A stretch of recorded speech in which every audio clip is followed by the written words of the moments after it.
Hey, Ananta. Hey, how you doing? Good. So you said something earlier in that clip that you just did. I didn't quite understand what you said. You said all thoughts arise from stillness. Mhm. I don't quite get that. Like, don't they arise from the ego? Oh, well, um, you could say that. However, uh, where did your thought come from? You have thoughts in your head that come from outer space. I mean, you have stuff coming up. You don't know where it comes from. All of a sudden, it's like God sends you a message, and then it's your thought, right? You've claimed it as yours. Hmm. It's here's the thing. So you go to the movie theater and you're watching the scene on a screen. You're watching all these colors and they appear like movement on a screen. And now clearly nothing has moved in the theater, except for your hand in the popcorn. There's nothing moving. It's just colors on a screen and sound coming out of speakers. And so, when the car crashes, you go, you see, you react to whatever you're perceiving because what you've done is you've said, okay, I'm going to have a good time here. And I'm going to pretend that all these colors on the screen and all the sounds I'm hearing are creating a reality that I'm going to buy into to enjoy this movie. It'll make me laugh. It'll make me cry. It'll make all this stuff. And afterwards, I'm going to say, that was a great show. That was wonderful. That was good. Okay. Now you have a thought. And you're just buying that thought as yours. You're buying all of this stuff as being real, and you're enjoying the show, which you call your life. Now, here's the thing. In the movie theater, all that's there is a screen. Okay? Everyone forgets about the screen. But without the screen, none of those colors or sounds are going to make any sense at all. They'll just be, the colors will be here and there. They won't even hit anything solid. You won't even recognize anything. Nothing will work. Okay? So understand the same is true for your thoughts. There's a canvas for those thoughts, which is stillness and silence. And out of that stillness arises this motion, which is your thought. All thoughts are emotion. They have a timeline. You see, that's emotion. Like they have a beginning and an end, and then you work with it. But the thing about it is that all of it comes up from nothing. So first there was nothing. Then there was a thought that arose out of nothing. You see, so that's the canvas upon which all of the thoughts, without that, nothing, then there could never be a something. You see, and your thought is a something. Does that make sense? Yeah, I think so. So, in other words, all thoughts, feelings even, arise from nothing or arise from stillness includes all of that. No? Yes, stillness is what makes all motion possible. Okay, because it's like the canvas, it's like the screen of the movie that everything arises out of, all motion arises from stillness. It's like you can't have a light without a dark to stick it in. They come together, as I said. So if there wasn't stillness, there could never be motion. There's nothing to compare it to, okay? Everything is not in motion. You can know this just by sitting quietly. There is a stillness. There is a presence of being, a universal presence of being that just fills the space, and then a thought arises. Oh, this is great. Oh, this is what Ananta was talking about. Oh, this is what I want. You see, these different thoughts arise, but the initial stillness in that state of being, it's not a state, but in that place of stillness, initially there is no thought. But the thought arises and tries to interpret, and in so doing confine that sense of being, that stillness, which can never be confined because it's infinite. You see, that stillness is awesome because it's so great that it cannot be comprehended. But minds try and comprehend it. And by doing so, they try to confine the experiences and perceptions that are given through the body and try to capture them. But the true silence could never be captured because it's too great for that. Anyway, yeah, I'm just saying that the mind focuses on this and that. The mind focuses on distinctions. The mind is not an ally to knowing the wholeness that you truly are. But you can know it because it is always there. It's always present. And but it's not something that you know here. It's something that you know before it even occurred to you to think about it. So it's just realigning oneself to the essence of what is. You see, this world is so simple that a mind is not necessary. You don't have to figure it out because there's nothing and everything is at the same time. There's nothing to figure out. Figuring out things, you can only figure out things that have very tight boundaries. Then you can figure it out. But something that has no boundaries is impossible to figure out. You see, so it's not something that has any handholds that you can understand. Not really. You can understand concepts, but what you are is not a concept. That essence of stillness and of silence that dwells with you always is not a concept.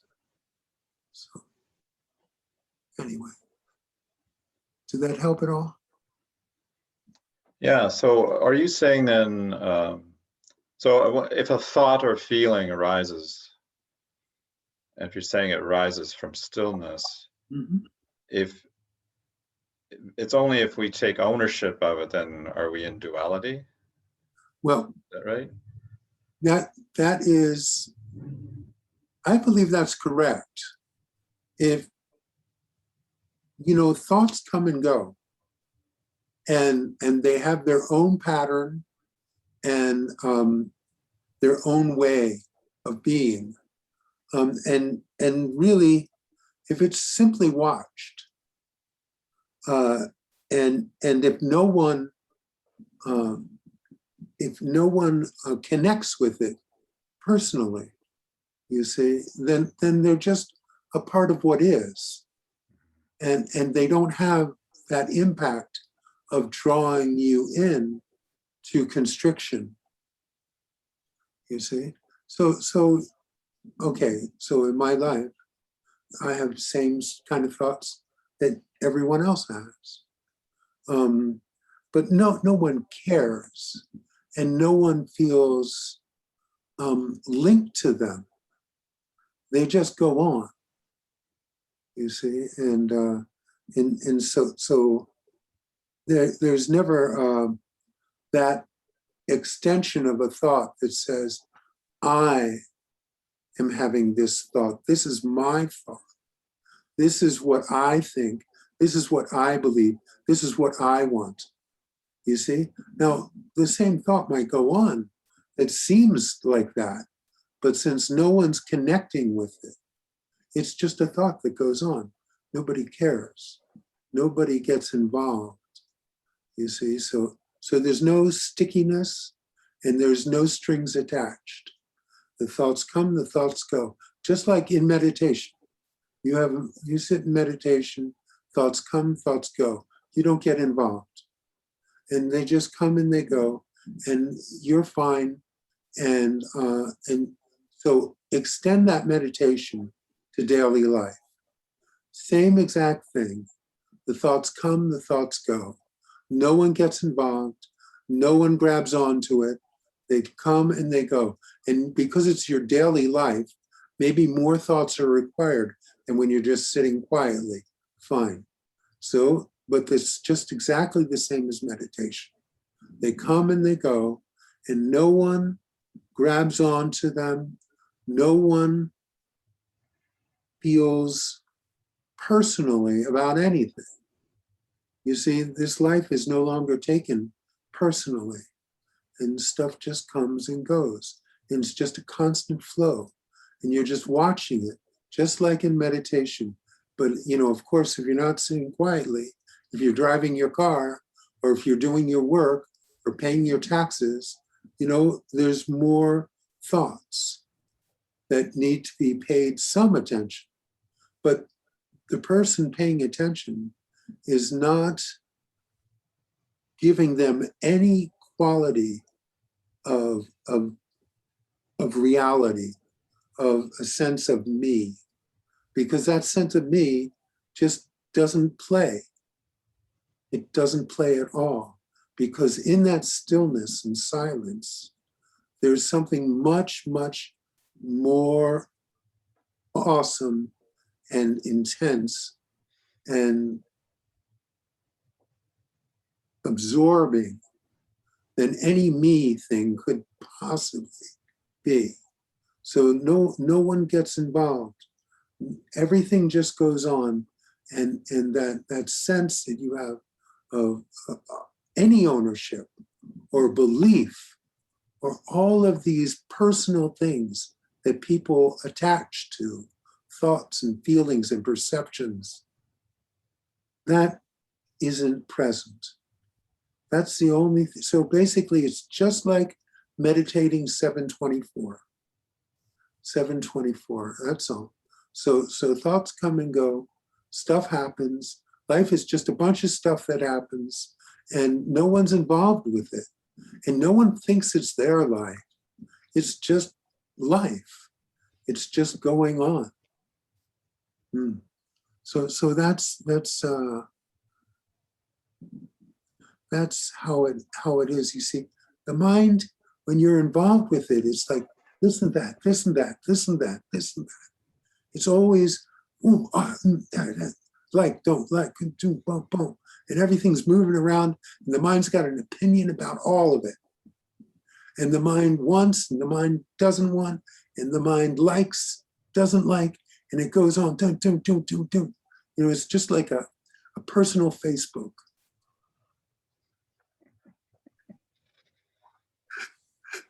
Anyhow, it just goes on and on. But the thing is, when there's no one linked with it, when there's no one who feels any kinship with that, and why would you feel kinship with that when the stillness, when that stillness is with you always, when that silence, that awesome silence and stillness that is so great that no mind could possibly understand 1 millimeter of it. It's so great that when you are there with it, it absorbs all of it, the attention, virtually. I mean, you still have to pay attention to the stop sign when you're driving, but it requires minimal attention, because once you got driving down pretty good, it's pretty automatic. And that's how life is. Once you've got most of the stuff down, it's automatic.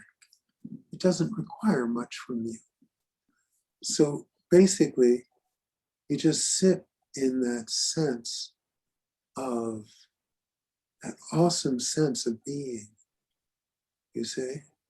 There's really no word for it, but there is a sense that I used to get when I was with my gurus, that it was a peaceful thing. I don't know how to describe it, but when I was around it, my mind got still. And it was a peaceful sense that I didn't even understand, but I knew it was attractive to me. And it was what I wanted. What I didn't know is that what I wanted was with me all the time. And is always there. So Yeah, that's important distinction. yeah, Yeah. well, I was attracted to it like a magnet, you know. There was something about it that I loved so much, you see, and you see, so I didn't know it was actually my own self. But so, you know, I believed it was my gurus, you know, but that's okay. That's the process. That's the process. But when it melts away, when the links that you have to yourself personally start eroding, when that happens to a certain level, what you find is that peace that I felt around my gurus, that peace is there. It's right there. It's always been right there. It's as much right there like as this moment. You can click into this moment. If you're lucky, you can just click in and you're there. And this moment's awesome. And this moment is always with you. Your personal experience of this moment comes and goes. But I'm not talking about your personal experience. I'm talking about that which you are, which is not personal, it's universal. And there is that sense of being with you now, with you every now, with you always. You remember this and you can feel it now. Hopefully, you can feel that now. So it's just a reminder that that is with you. When you really dive into it and embrace it, it embraces you, and there's nothing else that matters. So then the personal life comes up. This happens, that happens. This experience, that experience. This feeling, that feeling. Fine. Who cares? Because this sense of being is always there. So that's this, that sense of being, that silence is always with you. Imagine that stillness is always with you. You watch all this stuff go, din, din, din, din, din, din, din, din, din, din, din. The life is going this and that and this and that. Din, din, din, din, din. But that awesome sense of now, that awesome sense of presence, that awesome sense of stillness is with you, the peace, that peace. It embraces it all. It even embraces the movement. It even embraces the thoughts and the feelings and the perceptions. Mm-hmm. It embraces them, but it does not lose itself in those perceptions. It doesn't lose itself, you see, in the idea of separation, because there is no separation. There could never be separation. That which makes your heart beat, what is that? What is that that breathes life into you? What is that? That's not something that you own. That's something that owns you. So it's switching the idea that you could own anything. How could someone who doesn't own themselves own anything? How can you own your own thoughts, in feelings when something owns you. You want to find that thing that owns you. And guess what? You, as a separate individual, cannot find that which owns you. So just let go. Don't get involved. Just watch it go by. It's simply movement. This whole life is movement. The whole life is based in time, movement through time. The heartbeat is movement. It's all movement. You see, it's all temporary phenomena. It comes and goes. It does not have any substance. But that which owns you, that which brings life to your body, there's something there. It does have substance. And in that stillness, you'll find it.